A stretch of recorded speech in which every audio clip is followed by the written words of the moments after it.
Good evening, and welcome once more to the Fireside Detective. I'm Edmund Hartley, and wherever you are curled up tonight, whether it's a rainy window seat in Edinburgh, a balcony in Sydney, or tucked under blankets in Toronto, thank you for spending your evening with me and the greatest little Belgian the world has ever known. An invitation to Windermere. The snow that fell on London in the December of 1926 was not the generous, forgiving sort that drapes the city in bridal white and persuades even the most cynical heart that Christmas might, after all, be possible. No, this was a thin, spiteful sleet that hissed against the windows of Whitehaven mansions, slid down the area railings in grey rivers, and turned every pavement into a personal insult. Hercule Poirot, wrapped in a dressing gown of quilted bottle-green silk, regarded it with the expression of a man who has been betrayed by a trusted friend. He had, only 10 days earlier, returned from the Riviera, where the sun had been kind, the bouillabaisse honest, and the criminals obligingly straightforward. He had promised himself a quiet English Christmas, a small tree decorated with restraint, a tisane at 11, the new novel by Mrs. Christie that everyone was talking about, and above all, no corpses before the new year. The little grey cells, he informed his reflection with satisfaction, were on holiday. The reflection, framed by the impeccable points of his moustache, looked back with the complacency of a man who believes he has arranged the universe to his satisfaction. At precisely 23 minutes past 10 on the morning of the 18th, the telephone bell gave its discreet cough. Poirot lifted the receiver with the wariness of a cat approached by a suspicious stranger. A woman's voice, cultured, agitated, and unmistakably English, spoke without preamble. "Monsieur Poirot? My name is Eleanor Phipps. I am private secretary to Sir Gervais Chevenix of Windermere Abbey, Oxfordshire. Sir Gervais begs that you will come at once. He says his life is in danger, and that he will trust no one else." There was a pause, filled only by the soft splutter of melting sleet against the window. Poirot's eyebrows ascended like well-trained elevators. "Sir Gervais Chevenix," he repeated thoughtfully. "The diplomat, the collector of bronzes, the man who once refused the Order of the Garter because the ribbon clashed with his colouring." A ghost of a laugh escaped Miss Phipps. "The very same. He is not always easy, monsieur, but he is in earnest. This morning he found a dagger beneath his pillow. Yesterday there was poison in his brandy decanter, detected only because his old dog refused to take a piece of sugar soaked in it and died within minutes, and 3 days ago, this." She read slowly and carefully the words that had been pasted together from newspaper letters. "You escaped justice once. You will not escape again." Christmas Eve. Poirot's fingers drummed, once upon the telephone table. "Mademoiselle, you will tell Sir Gervais that Hercule Poirot does not permit his friends to be assassinated at Christmas, or indeed at any season. I shall arrive this very afternoon. You will say nothing of my profession. To the household I am an old acquaintance from Belgium, come to advise upon the cataloguing of the Renaissance bronzes. Comprenez?" "Perfectly, monsieur. There is a train at—" "I know the trains," Poirot interrupted gently. "One does not live in England for many years without learning the habits of the Great Western Railway. Au revoir, mademoiselle." He replaced the receiver, permitted himself a small sigh of resignation, and crossed to the wardrobe to select the warmest of his overcoats, the charcoal one with the astrakhan collar that made him look, as Captain Hastings had once unkindly remarked, like an offended sealskin muff. By 1:30, he was seated in a first-class compartment. A copy of the Times folded to the crossword.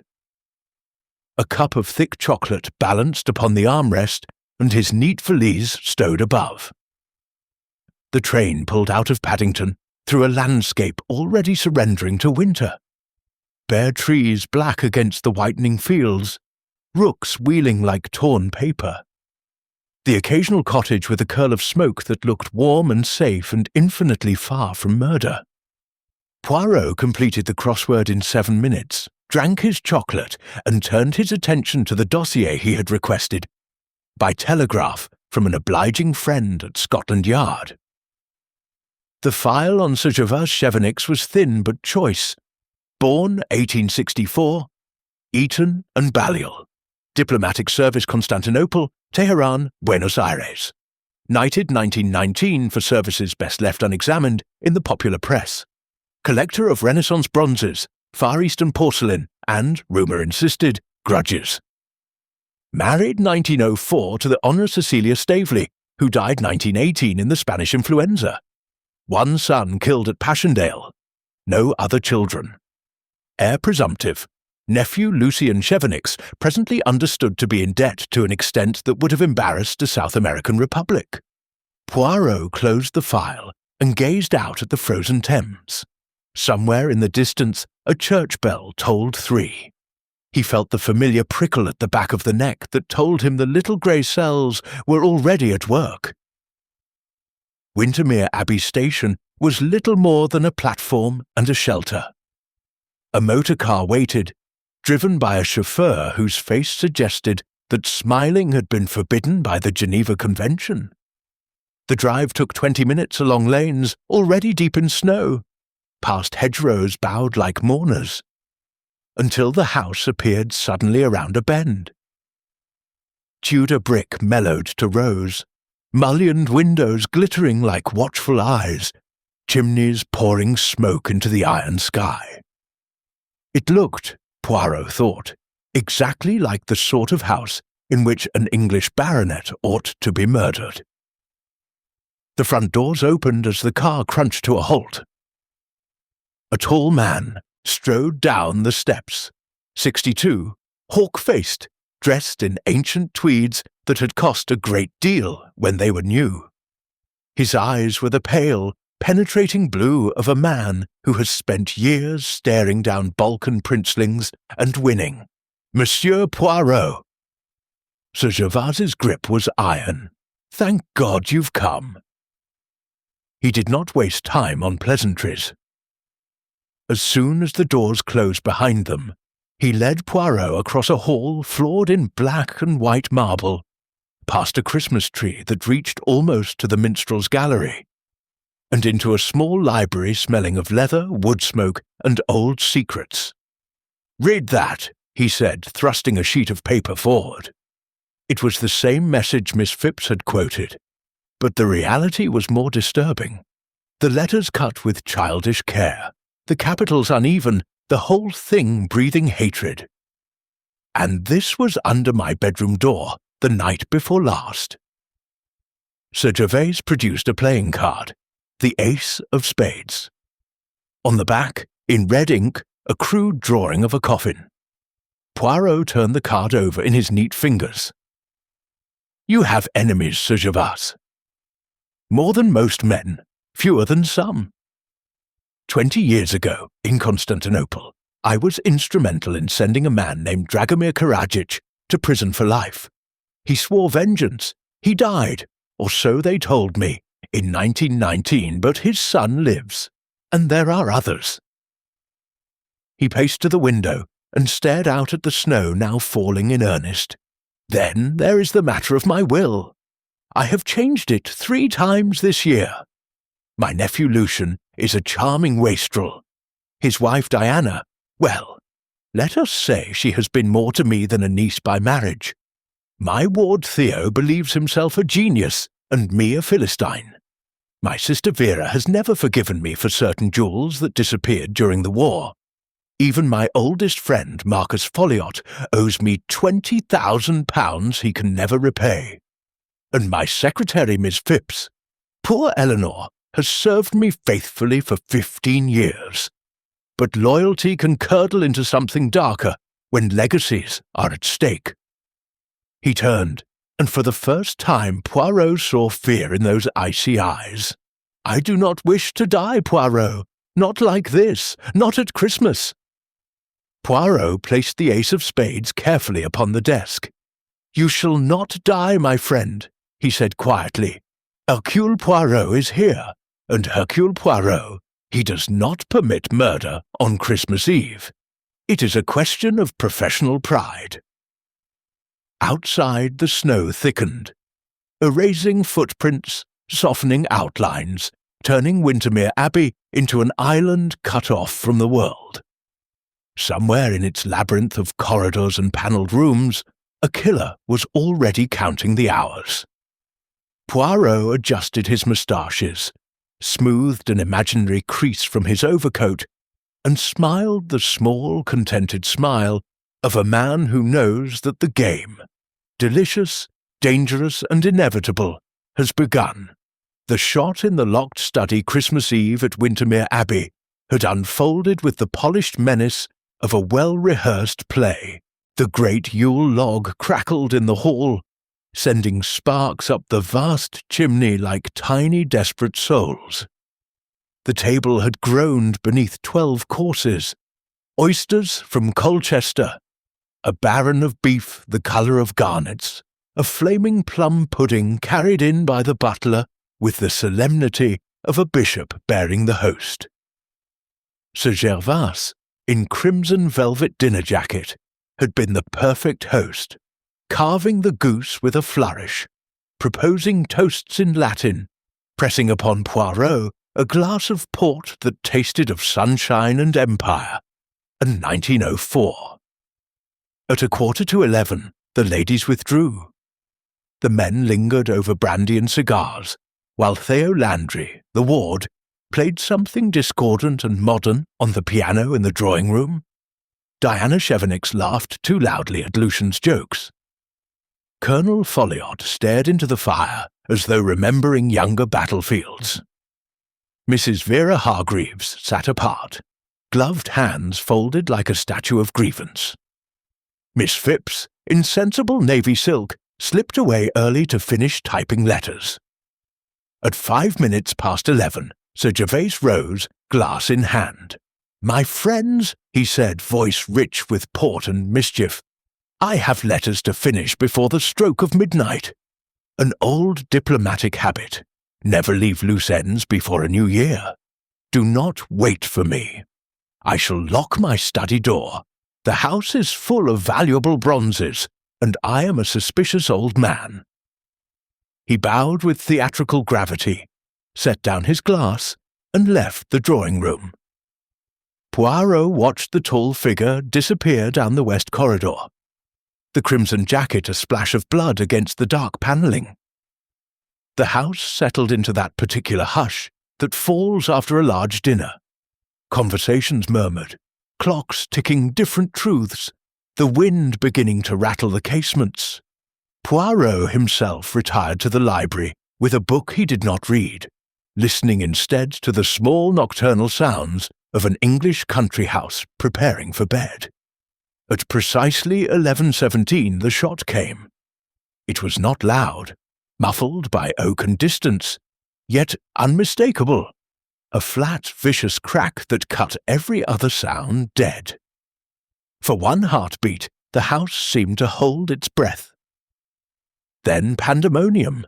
Colonel Folliot reached the west corridor first, revolver already in hand. He carried it still, 20 years after the armistice. Lucien Chevenix was only steps behind, face drained of colour.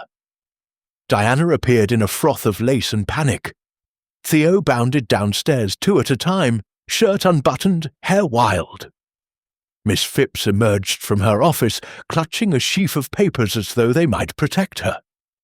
Even Mrs. Hargreaves, who claimed to be deaf in one ear, materialized like a black-sailed ship. The study door was closed. Solid English oak bound with iron, a modern Yale lock, 2 heavy bolts. Folliot hammered with the butt of his revolver. "Gervase, open up, man!" Silence, Lucien twisted the handle. It refused to turn. The key was in the lock, on the inside. "Stand back!" Folliot roared. He fired, twice at the lock. The bullets whined off steel plate hidden beneath the wood. The door merely shuddered, mocking them. Theo raced outside into the snow, boots forgotten, and returned minutes later, gasping that the two tall windows were latched from within, and the snow beneath them unbroken. No print, no disturbance, only the soft, relentless fall. They fetched the gardener's ladder from the stables. Colonel Folliot and Lucien carried it through the house, dripping meltwater across Persian rugs. They propped it against the study's left window, smashed the glass with the ladder's rung, and peered in. Sir Gervase Chevenix sat at his desk exactly as he had sat 1,000 evenings before, upright, almost formal, but with his head fallen forward onto folded arms. A neat, dark hole marred the right temple. The Webley revolver that had accompanied him across 3 continents lay on the blotter, a thin ribbon of smoke still curling from the barrel. A letter half written was soaked crimson beneath his cheek. The room was precisely as it should be. Door bolted from the inside, key in the lock on the inside, windows latched on the inside, curtains drawn, fire burning low but steady.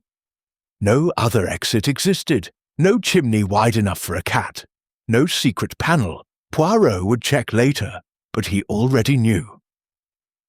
Colonel Folliot's voice was hoarse. "My God, he's shot himself!" Diana Chevenix gave a single theatrical scream and fainted into her husband's arms. Miss Phipps stood frozen, papers fluttering from her fingers like white moths. Mrs. Hargreaves crossed herself, an unexpected gesture from a woman who professed no religion. Poirot, who had arrived quietly and now stood on the ladder behind the colonel, gazed at the tableau with eyes that missed nothing. He noted the angle of the body, the position of the revolver, the single overturned inkwell that had spilled a black Rorschach across the blotter. He noted the clock on the mantelpiece stopped at 11 minutes past 11, and he noted, with a small, almost tender sorrow, that Sir Gervase's right hand, the hand that held the revolver, was the left hand of a man who had lost 2 fingers at Gallipoli and always wrote, always shot, always carved the goose with his left. The little Belgian drew a deep breath of freezing air. "Non," he said softly, so softly that only the wind heard him. "This is not suicide. This is murder of the most exquisite insolence. And Hercule Poirot, he is insulted on behalf of his friend." Snow continued to fall, thick and silent, covering the world as though nothing had happened. Inside the locked study, Sir Gervase Chevenix kept his terrible appointment with Christmas, while outside in the corridor 6 people began, each in their separate hearts, to measure the distance between guilt and innocence. The household assembles. The inquest took place on the 27th in the village hall, a low building that smelled of damp hymnals and carbolic. Snow muffled the world outside. Inside, the coroner's voice sounded thin and apologetic, as though death itself were a breach of etiquette. 6 witnesses, 1 verdict, suicide, while the balance of the mind was disturbed. The jury, 12 local worthies who had known Sir Gervase since he was a boy riding to hounds, took 7 minutes to agree. They had no wish to spend Twelfth Night discussing bullets. Poirot sat at the back in a black overcoat and perfectly symmetrical gloves, looking like a small, expensive crow.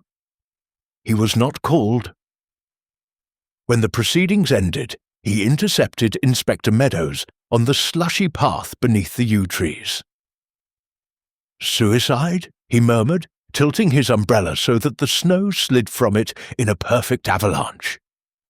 "My dear Inspector, you have the door locked from within, the key inside, the bolts drawn, the windows latched, the snow beneath them virgin. You have, in fact, the impossible made to look merely improbable, and that, for Hercule Poirot, is intolerable. Meadows, a large man with the patient sadness of all good policemen, sighed clouds into the cold. Everything fits, Mr. Poirot. The gun was Sir Gervas's own, registered to him since 1916, his fingerprints alone on barrel and trigger. Powder burns on the temple. Letter beneath his cheek beginning, "My dear Lucian, by the time you read this..." Classic suicide note. And the man had enemies. We all heard that. Perhaps conscience caught up with him. Conscience, Poirot repeated, tasting the word as though it were an inferior wine. Sir Gervas had the conscience of a cat and the skin of a rhinoceros. No, someone has arranged a charade of suicide so perfect that only one thing betrays it, its very perfection. When a man truly wishes to take his own life, he does not trouble to bolt doors that will never be opened again by him. He does not stop his clock at 11 minutes past the hour. He does not choose, with exquisite irony, to shoot himself with the wrong hand. Meadows stared. Wrong hand? Sir Gervas lost the first and second fingers of his right hand at Gallipoli. He was left-handed in all things. Observe the photographs on his desk. He signs documents with his left. He holds a cigar with his left. He raises a glass with his left. Yet the revolver was found in his right hand, and the wound is on the right temple. Someone placed it there after death. Someone who did not know him quite as well as he believed. The inspector opened his mouth, closed it again, and promised to reopen inquiries. Poirot merely inclined his head and returned to Windermere, where the house party moved like ghosts in their own home. Lady Flora Chevenix, Sir Gervas's sister-in-law and now reluctant chatelaine, begged Poirot to stay until after the funeral. The servants were giving notice. The telephones rang with sensational journalists, and the central heating had chosen bereavement to develop opinions. Poirot, who disliked cold almost as much as disorder, agreed on condition that he be allowed to catalogue the bronzes undisturbed. No one believed the bronzes were the reason. He began, as always, with people. In the morning room that smelled of cedar and toast, he interviewed them one by one, seated in a tapestry chair too large for him, legs crossed, hands folded over the head of his cane. Lucien Chevenix came first, pale, immaculate, smelling faintly of brandy at 11 o'clock. Uncle Gervais was a domestic tyrant, he said lightly, lighting a cigarette with fingers that trembled only slightly. Changed his will the way other men change their shirts. Last month it was Cats Holmes, the month before some quack cancer cure. I was merely the latest disappointment. But murder? Good Lord, no! Diana followed, wrapped in black lace that became her rather too well. Tears rose and fell in her eyes like well-rehearsed tides. He was going to leave everything to charity, she whispered. Lucien was frantic. I begged him not to do anything foolish. Gervais could be kind, you know, once, long ago. Colonel Folliot marched in next, ramrod straight, moustache bristling like a challenge. Oldest friend, he barked, saved my life in Mespot. Owe him 20,000 I can never repay. He held the notes, but he'd never have called them in. Not Gervais. Suicide? Damned cowardly exit for a man who faced the Mahdist rush at Omdurman. Miss Eleanor Phipps entered clutching a stenographer's notebook, as though it were a shield. Her eyes were red but dry. I have been with Sir Gervais for 15 years, she said quietly. He dictated a new will on the 23rd. I typed it myself. If it is found, certain people will be very disappointed. I burned my carbon copy, as he instructed. Theo Landry lounged in last, Turkish cigarette dangling, hair too long, eyes too bright.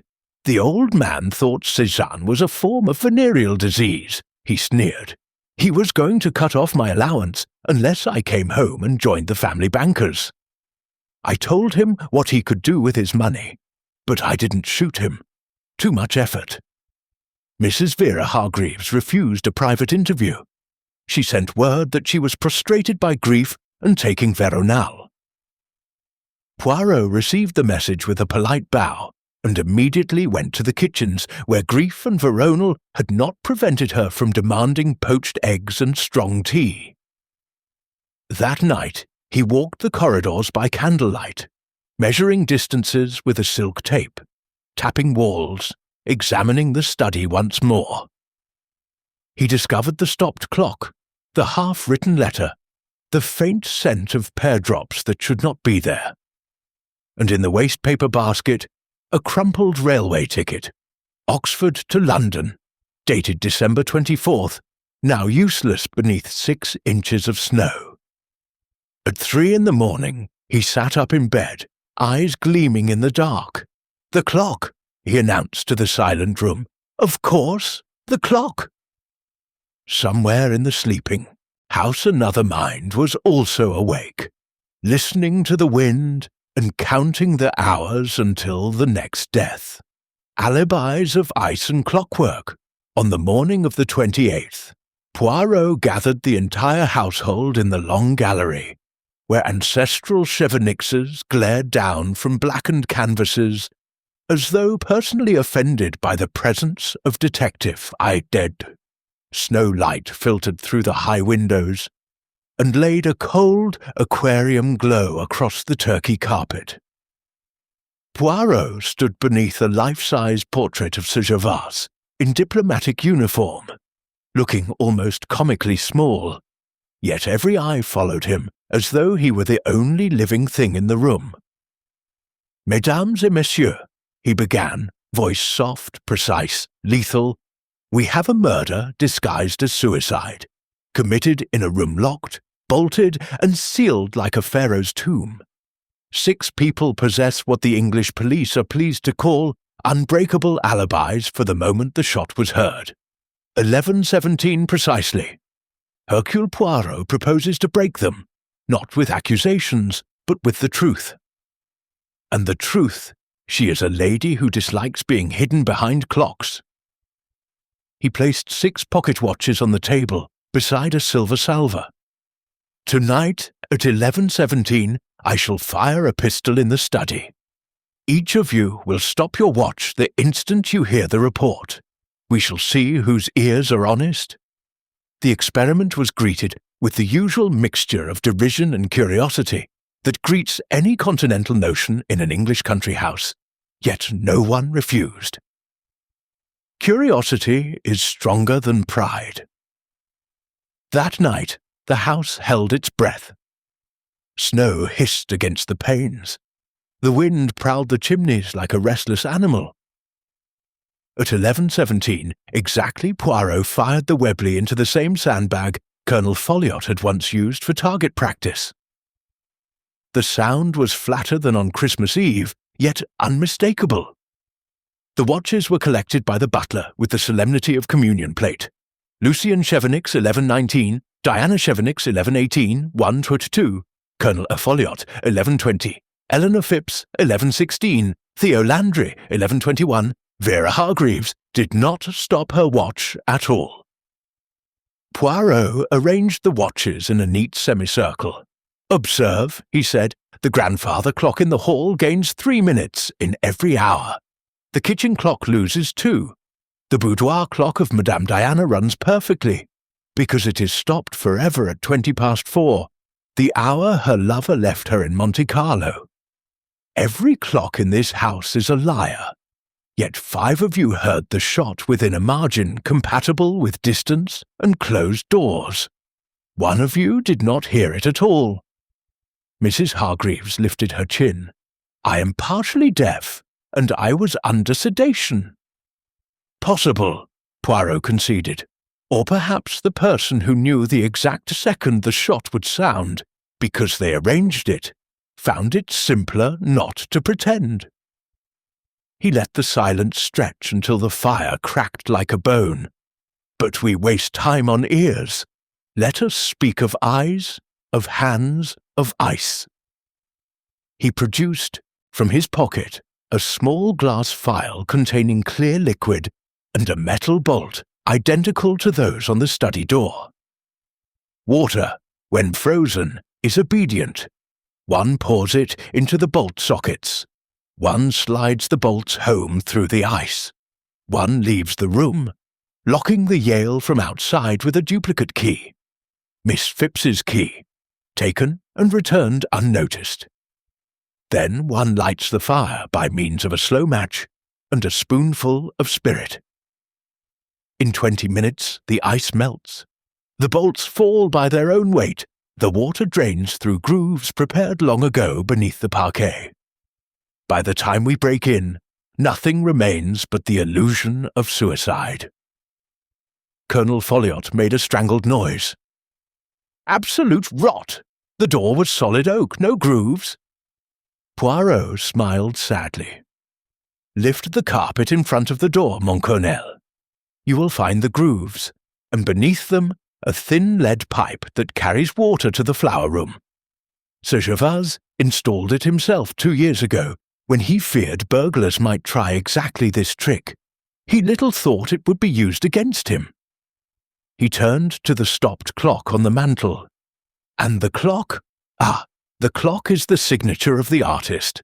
The minute hand was bent backward by a fraction of a millimetre, enough to catch on a pin at precisely 11:17. When it caught, a tiny mechanism, child's play for someone who builds kinetic sculptures in Paris studios, was released. A wax cylinder, no larger than a thimble, played a recorded pistol shot through a speaking tube concealed in the flue. The real shot was fired at 11 minutes past 11, while you were all admiring Madame Diana's new sapphire necklace in the drawing room. Sir Gervase was already dead. The murderer started the clock, left the room, and let time itself provide the false witness. Theo Landry laughed, a high cracked sound. Very pretty, Monsieur Poirot, but you have no proof. Poirot's eyes glittered. I have the wax cylinder, recovered from the chimney this morning. On it is your voice, young man, saying, "Sleep well, sir," recorded when you brought Sir Gervase his nightly whisky at 11:08. And I have the faint scent of pear drops, ethyl chloride, still clinging to the dead man's moustache. Someone held a pad soaked in anesthetic over his face while he sat at his desk, helpless. Someone who knew he would never cry out.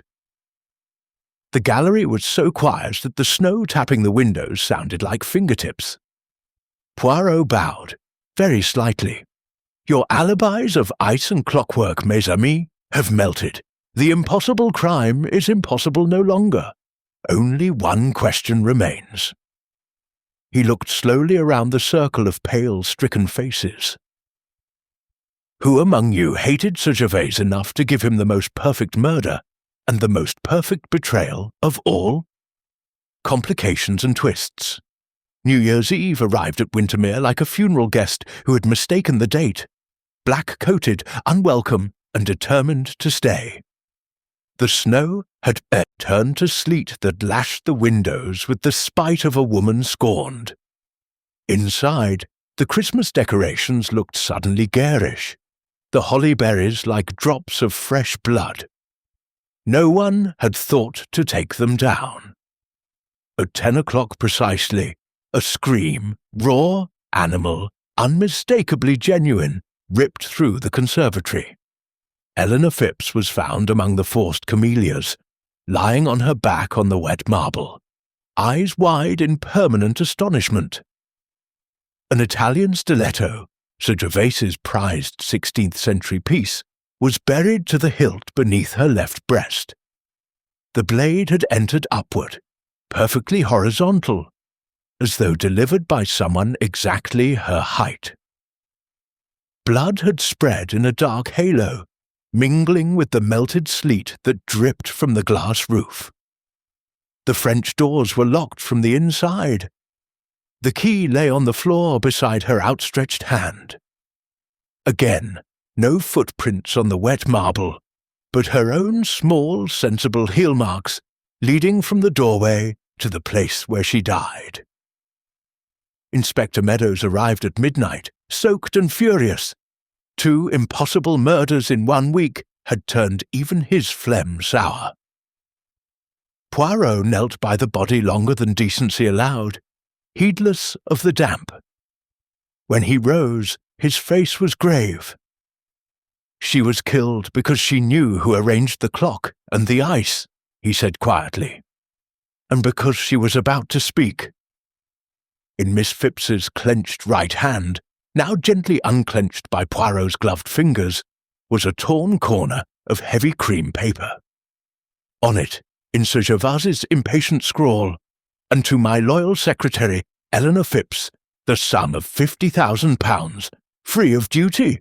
The room erupted. £50,000 in 1926 was a fortune large enough to buy a small estate or silence a conscience forever. Lucian Chevenix's went the colour of tallow. Diana's beautiful mouth twisted into something ugly. Colonel Folliot swore under his breath and reached automatically for a hip flask that was no longer there. Theo Landry laughed, one short hysterical bark, then stopped as though someone had slapped him. Only Mrs. Hargreaves remained perfectly still, gloved hands folded, eyes unreadable. Poirot held up the scrap like a priest with a relic. Someone believed this will still existed. Someone feared Miss Phipps would produce it. Someone therefore killed her tonight, between the coffee and the striking of 12, while the rest of us were in the drawing-room listening to the wireless. He turned to Meadows. "Observe the wound, perfectly horizontal. Miss Phipps was 5 feet 2 inches in her stockings. The murderer either knelt or is unusually short, or—" He did not finish. Instead, he crossed to the display case in the study where the stiletto had hung for 20 years. The glass was intact. The lock showed no sign of tampering. Yet the dagger vanished between the 2 deaths, Poirot murmured, curious. At 2 in the morning, he set his trap. He let it be known, casually in all separate conversations, that the complete new will had been discovered that evening, hidden inside the hollow base of the bronze Hercules on Sir Gervas's desk. He even showed the statue to Colonel Folliot, tilting it so the hollow base gaped like a secret mouth. Then he waited in the dark study, sitting motionless in Sir Gervas's own chair, a small automatic in his lap. The house creaked and muttered around him. Somewhere a clock struck 3/4. Then came footsteps, soft, deliberate, pausing outside the door. The handle turned. Moonlight spilled across the carpet as the door opened. Mrs. Vera Hargreaves stood on the threshold in a black dressing gown, hair in iron curlers, a poker raised in one hand and a dark lantern in the other. She looked, Poirot thought, with a flicker of admiration, exactly like Macbeth's more formidable sister. She saw him and froze. "Madame," Poirot said gently, switching on the desk lamp, "you are punctual. I congratulate you." Mrs. Hargreaves did not lower the poker. "Where is the will?" Her voice was steady, almost conversational.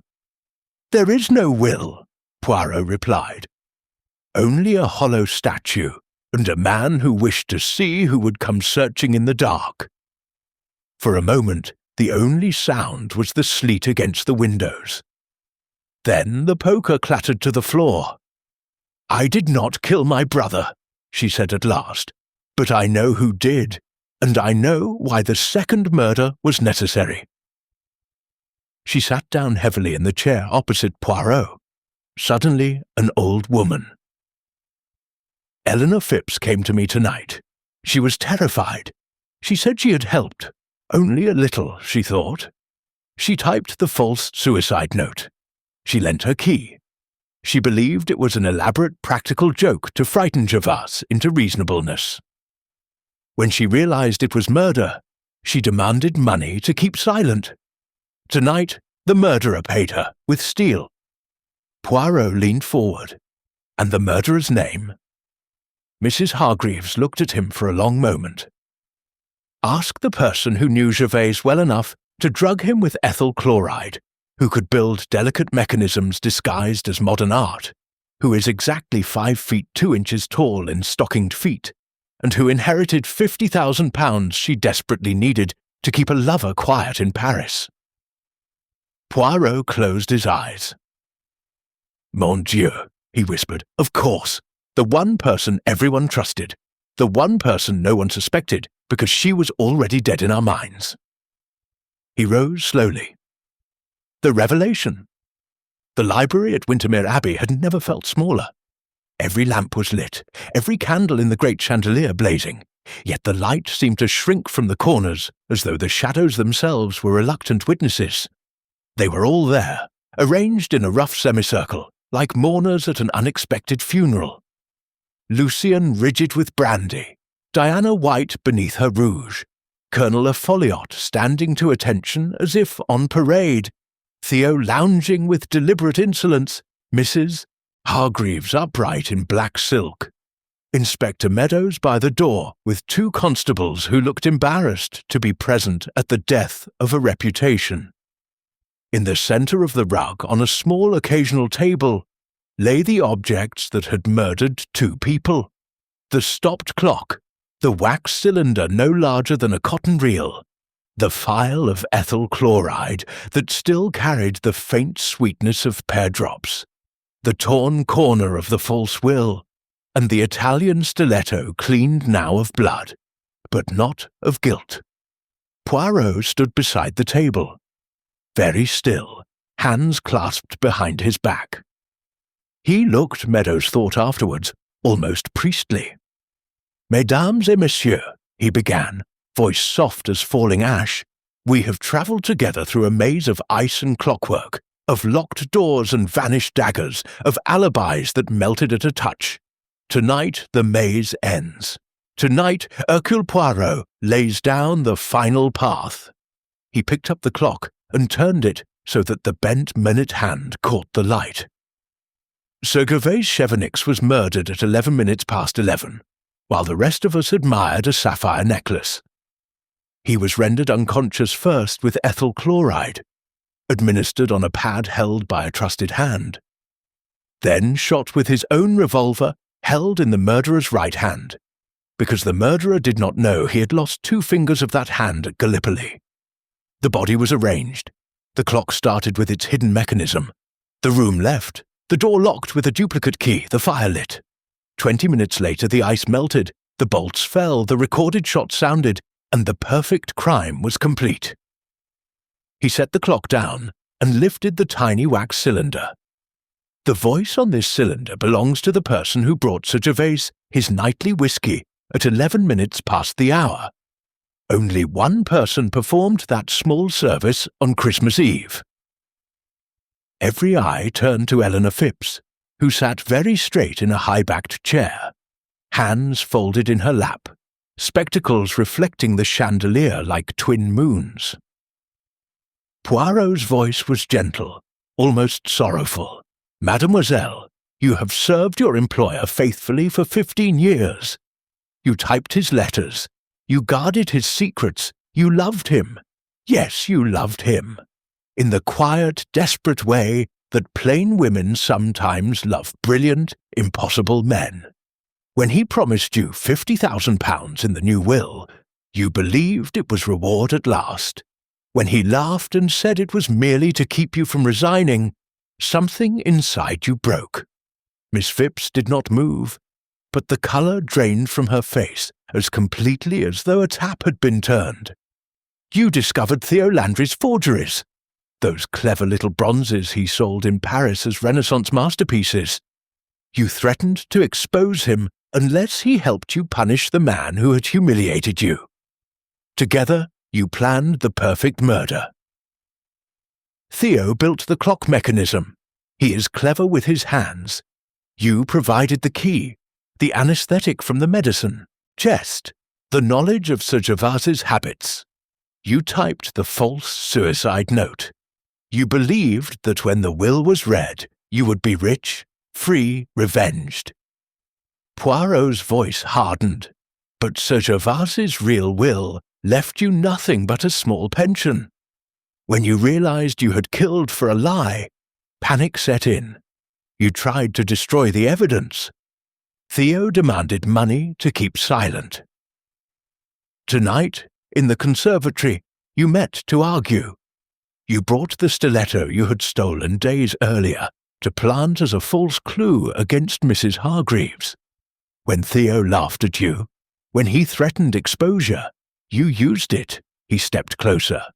The wound was horizontal because you are the same height. The French doors were locked from the inside because you locked them yourself after he was dead.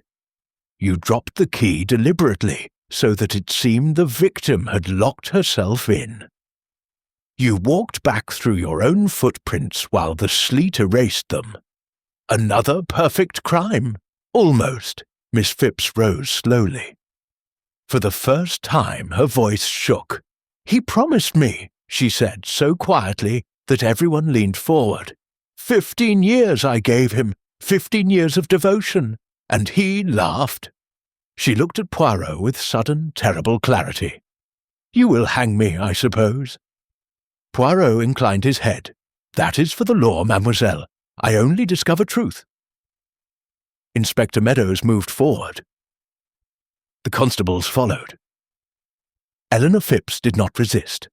She walked between them as calmly as though she were going to post a letter, only once pausing to look back at the table where the little clock ticked on, its bent hand now straightened, its secret told. At the door she stopped. "The pear drops," she said, almost smiling. "I always hated the smell. Funny, the things one remembers."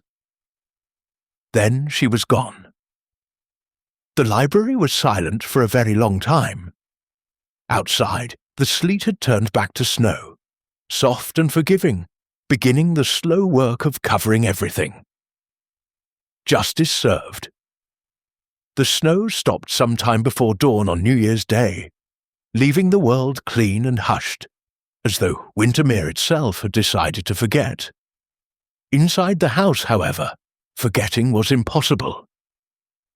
Eleanor Phipps had made a full confession before the local superintendent at 6:30, speaking in the same neat secretarial sentences she had used for 15 years. She described the clock mechanism, the ice in the bolt sockets, the pad soaked in ethyl chloride held gently, almost tenderly, over Sir Gervas's face while he slumped forward over his unfinished letter. She admitted the second murder with the same calm detachment. How Theo had mocked her in the conservatory. How the stiletto had felt lighter than a fountain pen in her hand. How she had locked the doors behind her and walked away through the sleet, trusting the weather to erase her prints. By 9 o'clock the magistrates had been roused from their hangovers, and a special court convened in the village hall. Miss Phipps, dressed in the same navy costume she had worn to the original inquest, pleaded guilty to both murders. She refused counsel. The sentence, death, was recorded, though everyone knew the Home Secretary would commute it. Women were rarely hanged in England now, and never quiet spinsters who looked like librarians. Poirot watched the brief proceedings from the back row, hands folded over his cane. When it was over, he walked alone to the churchyard, where fresh earth already mounded Sir Gervas's grave. The wreaths looked pathetic against the snow. He stood there a long time, breath pluming in the cold. "Mon ami," he murmured at last, "you were not a good man. You played with hearts the way you played with bronzes, holding them to the light, turning them, putting them back on the shelf when they no longer amused. Yet even you did not deserve such hatred. Rest now. Order is restored." Behind him, footsteps crunched. Inspector Meadows approached, helmet tucked beneath his arm. "She asked me to give you this, Mr. Poirot." He held out a small folded paper. Poirot opened it. Inside, in Miss Phipps's careful copper plate, "I burned the real will after all. He was going to leave everything to medical research, and nothing to any of us. In the end, the joke was on us all. Thank you for seeing me clearly when no one else ever did." E.P. Poirot folded the note again, very precisely, and slipped it into his waistcoat pocket beside his pocketbook. "She wished," he said quietly, "to be seen. That is the saddest part." They walked back together toward the Abbey. The house looked smaller now, as though murder had shrunk it. The dispositions were made quickly. Lucien and Diana inherited the heavily mortgaged dower house and little else. They left for London the same afternoon, quarrelling before the car reached the gates. Colonel Folliot's gambling debts were paid anonymously from the residue of the estate. No one ever discovered that Poirot had arranged it through a Swiss solicitor. Mrs. Hargreaves received her mother's jewels, returned without comment, and departed for a villa in Capri, where she intended to forget England existed. The great bronze Hercules, hollow base and all, was bequeathed to the Ashmolean, along with the rest of the collection. The stopped clock went to Poirot.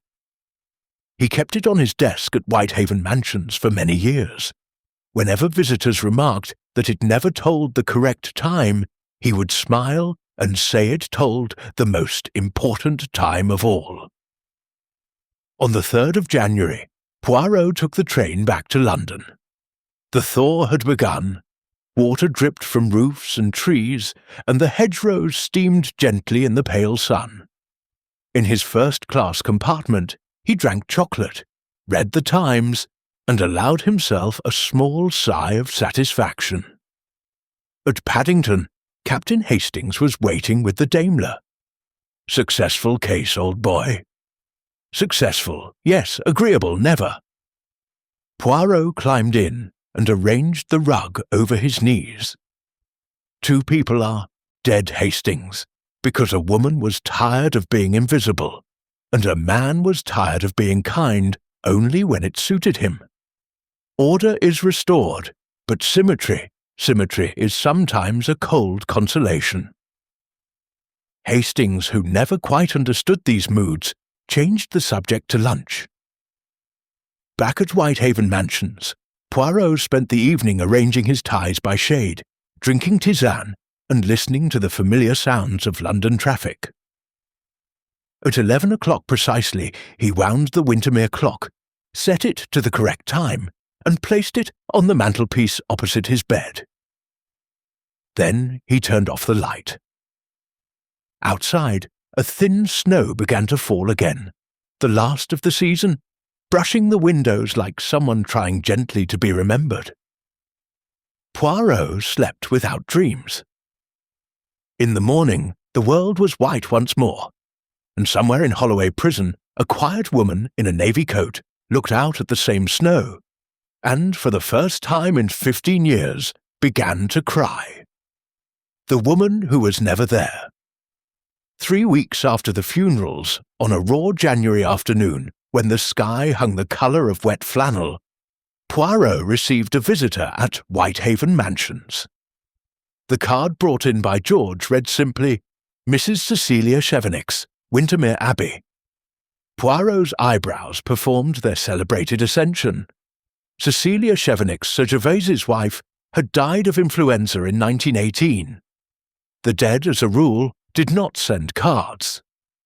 He entered the sitting-room with his usual precision, yet even he paused for a fraction of a second.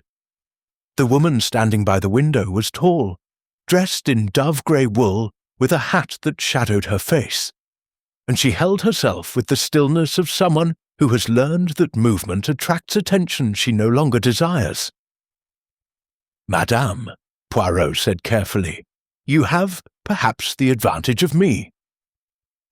The woman turned.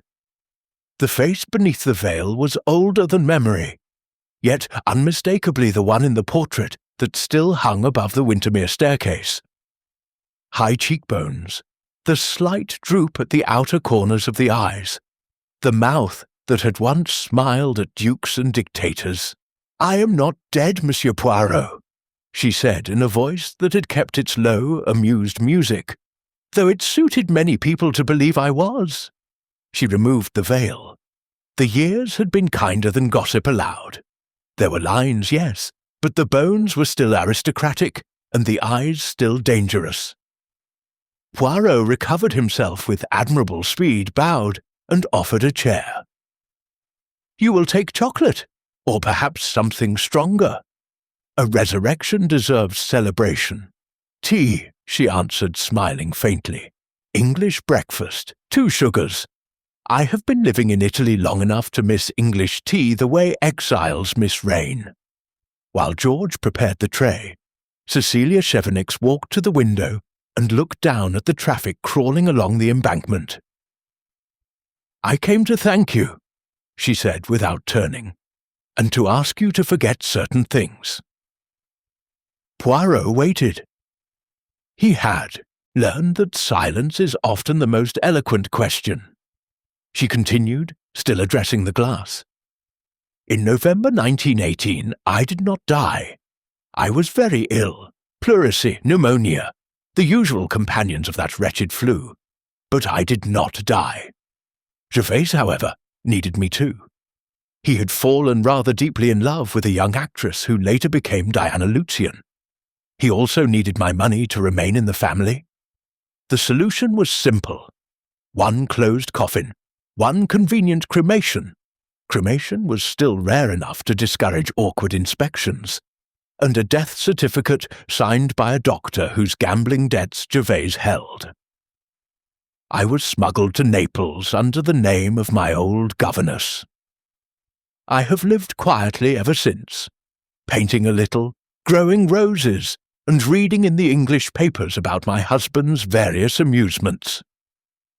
She turned then, and the smile was bitter.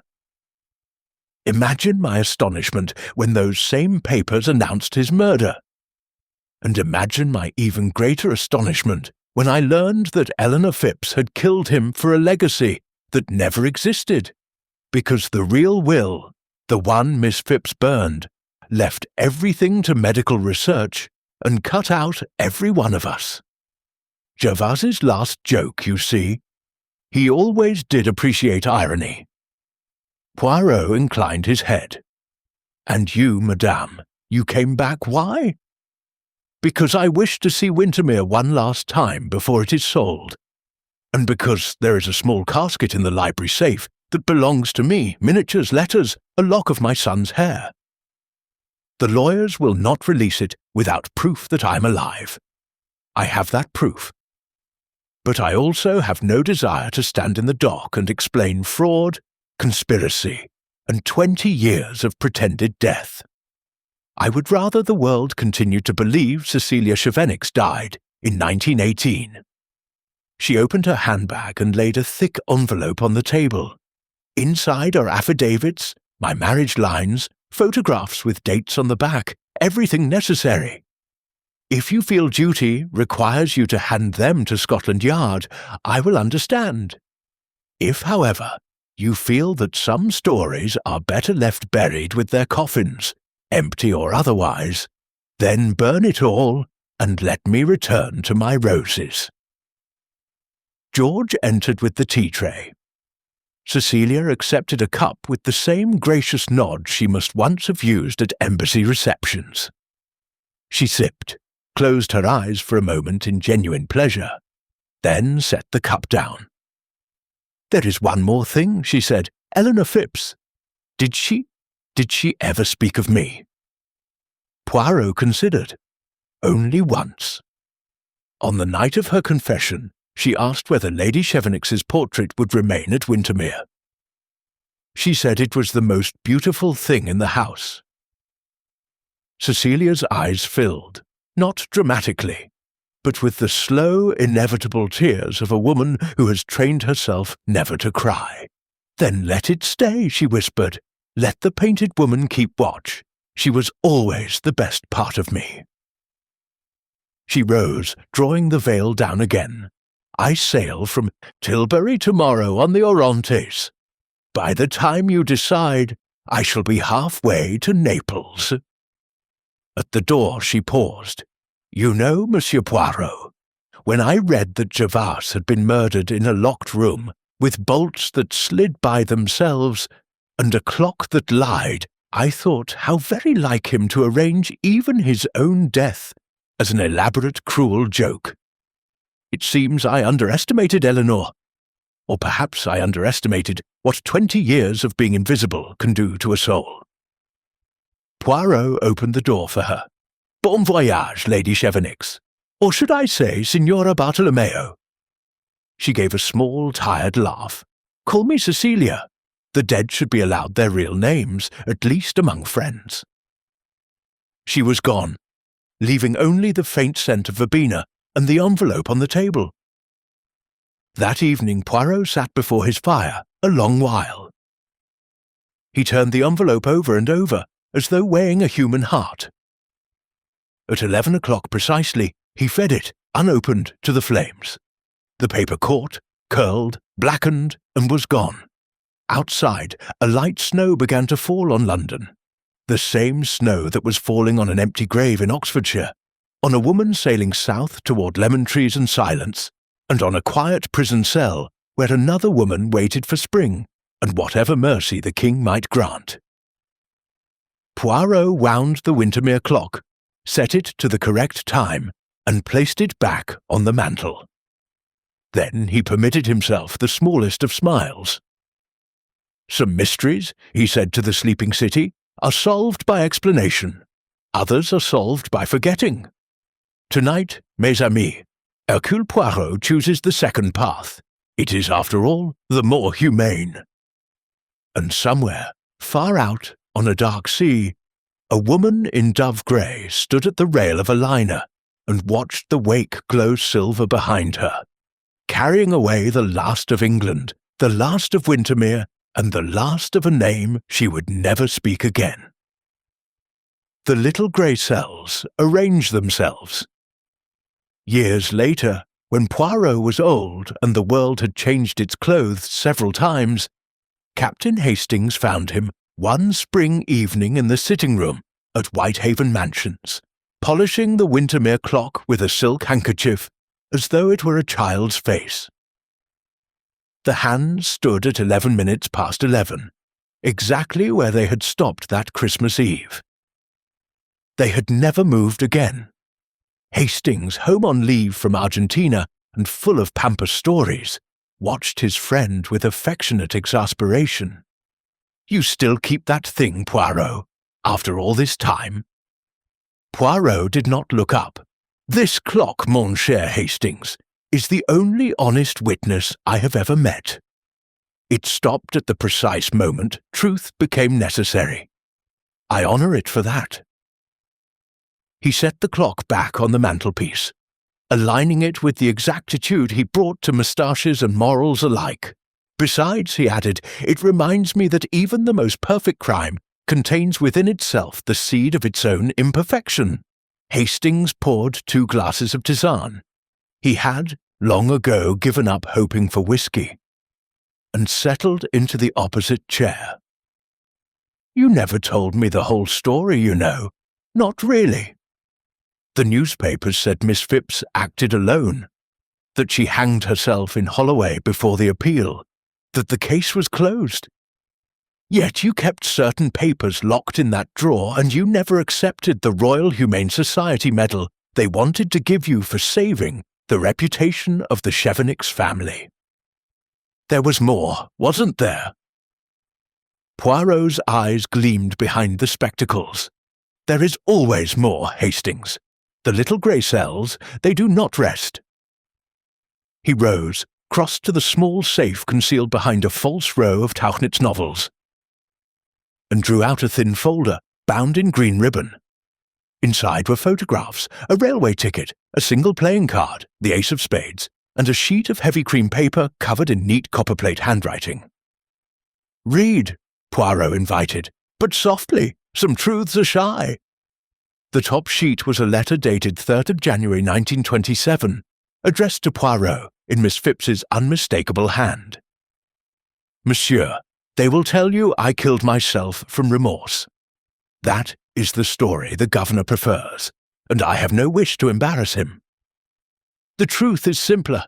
I have cancer, 6 months at most. Hanging is quicker, cleaner, and spares the taxpayer the cost of my decline. You were kind that night in the library. You saw me, truly saw me, when no one else ever had. For that I owe you honesty. There was no second murderer. Theo Landry helped with the clock mechanism, nothing more. He was a frightened boy who thought it a prank until the shot. When he understood, he threatened exposure unless I paid him. I paid him with the dagger instead. That part you guessed. But there is one detail I never confessed, because even you might have felt obliged to act upon it. The real will, the one I burned, did not leave everything to medical research.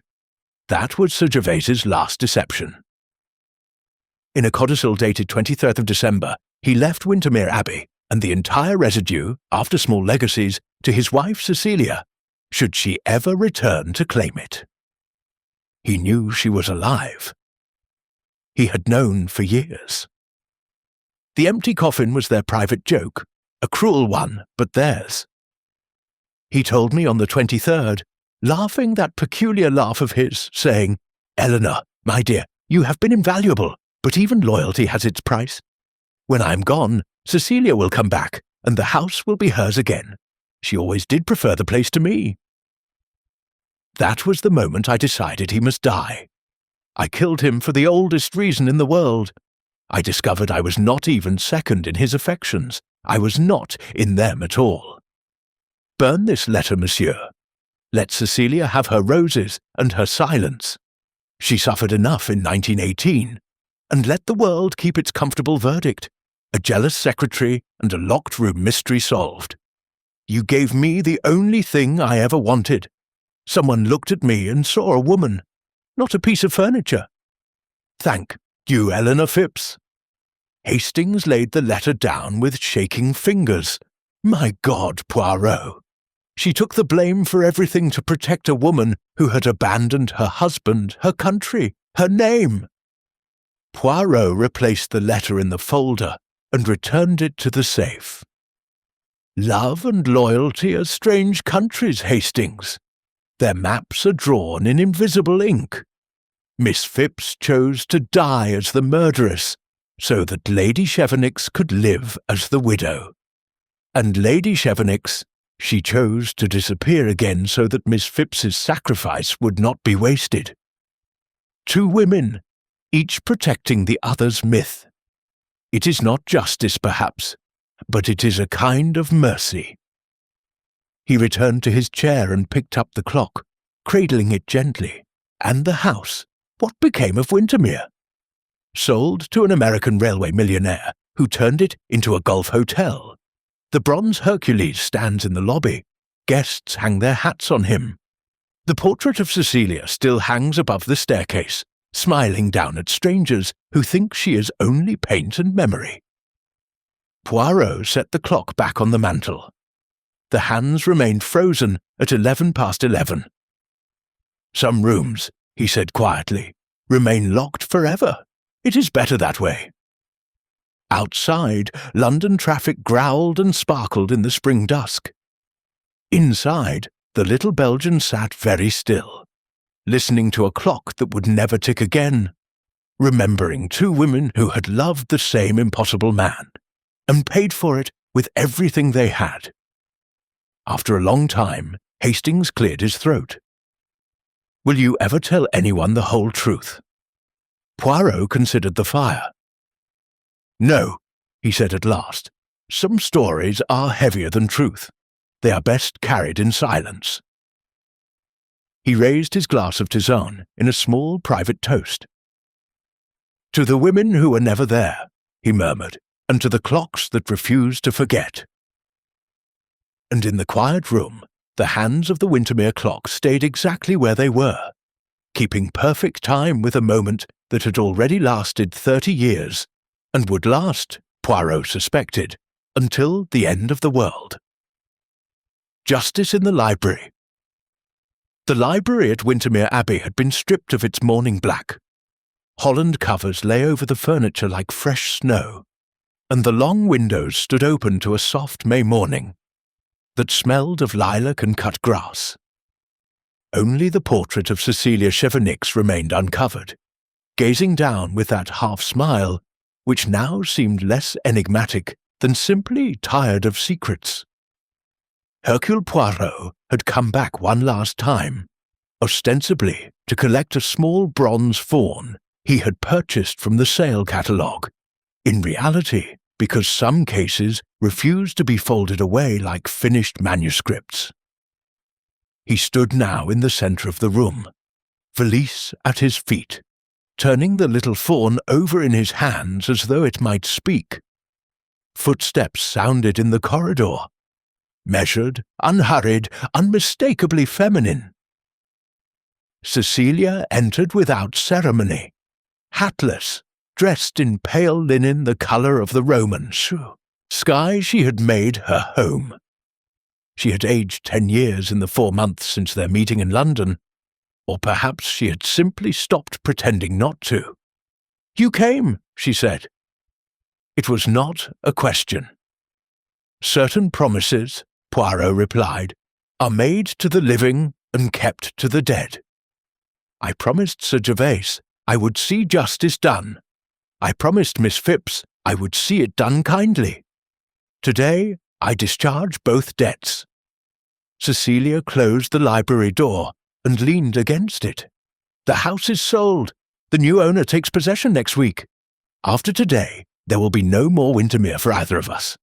Say what you must, monsieur, and let us be finished. Poirot placed the bronze faun carefully on the mantel, beside the stopped clock that had never left with him after all. Madame, you have carried a heavier burden than any woman should be asked to bear. For 8 years you lived a half-life in Italy, while your husband amused himself with the knowledge that you were alive and silent. You returned only when death made silence unnecessary, and you accepted the blame that belonged to another, because Eleanor Phipps, in her last letter, begged you to. Cecilia's face did not change, but her hands tightened on the doorknob behind her. Eleanor killed him, she said steadily. She confessed. Eleanor killed Sir Landry in panic and despair. She arranged the clock, the ice, the recorded shot. But she did not fire the bullet that killed Sir Gervase at 11 minutes past 11. Poirot's voice was gentle, almost conversational. That bullet was fired by the one person who knew every secret passage in this house, who had played in them as a child, who could move through walls like a ghost. The one person Sir Gervase trusted enough to admit to his study after he had announced he would lock himself in. The one person whose footprints would never be questioned because she was believed to be 8,000 miles away. Cecilia met his eyes at last. You have no proof. I have the proof you yourself provided. Poirot drew from his pocket a small object wrapped in silk. He unfolded it to reveal the ace of spades, the death card that had been pushed beneath Sir Gervase's door on the 23rd of December. This card, he said, was not cut from English newspapers. The paper is Italian, Fabriano, watermarked with the Lily of Florence. The paste is rice glue, used by Italian bookbinders. And the ink, look closely, madame, contains a trace of the violet you wear at your throat. The scent is unmistakable. You sent the warnings yourself from Naples to prepare the ground for your return. Cecilia smiled then, small, sad, acknowledging. Gervase wrote to me in November, she said. He was ill. Heart, lungs, the old malaria from Constantinople. He knew he had months, not years. He offered me a bargain, return, nurse him through his last winter, and the house, everything, would be mine again. Publicly, he would remain the grieving widower, reunited with his long-lost wife.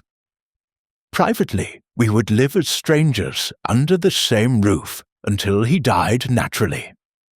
I came. She moved to the window and looked out at the gardens she had once loved. I arrived on the 22nd, through the old passage from the ice house that only Gervase and I knew. Eleanor discovered me that night. She had worshipped him, you see, and now she saw her rival returned from the grave. She threatened exposure unless Gervase changed his will back in her favour. He laughed at her. On Christmas Eve, after he locked the study door for show, he let me in through the passage. We quarrelled, one last time, about pride and money and 20 wasted years. I shot him with the Webley I had carried since Constantinople. Then I left the way I came, while Eleanor, poor, faithful Eleanor, believing she was protecting me, set the clock, melted the ice, and created the perfect locked room illusion. Poirot bowed his head, and when she understood what she had helped cover, she took the crime entirely upon herself, so that you might live. Cecilia turned. Tears stood in her eyes but did not fall. I begged her not to. She said one of us deserved the house and the sunlight, and it was never going to be the secretary. She made me swear to disappear again once the sale was complete. She died, truly died, 3 weeks ago in Holloway, of pneumonia. The governor wrote to tell me. Silence filled the library, thick as dust. Poirot picked up his valise. Justice, madame, is sometimes a private arrangement between the living and the dead. Eleanor Phipps paid the price the law required. Sir Gervase is beyond punishment. You have paid for 8 years in exile, and will pay for the rest of your life in memories. The account, I think, is balanced. He walked to the door, paused. The bronze fawn is yours by right. Keep it, and keep the clock. Let it stay at 11 minutes past 11. Some hours should never be allowed to pass. Cecilia watched him go without moving. When the sound of his footsteps had faded, she crossed to the mantel, touched the cold glass of the clock, and spoke to the empty room. "I'm sorry, Eleanor," she whispered. "You won after all." Outside, Poirot climbed into the waiting taxi. As it pulled away down the lime avenue, he saw her in the library window, a tall figure in linen the colour of ashes, raising one hand in a farewell that was also, perhaps, a benediction. The car turned onto the Oxford Road. Poirot leaned back, closed his eyes, and permitted himself the very smallest of sighs. "Thus ends the case of the false alibi," he murmured, not with a confession in the library, but with an absolution no court could grant. And somewhere behind him, in a house about to become a hotel, a clock that had not moved in 8 years began, for the first time since Christmas Eve 1926, to tick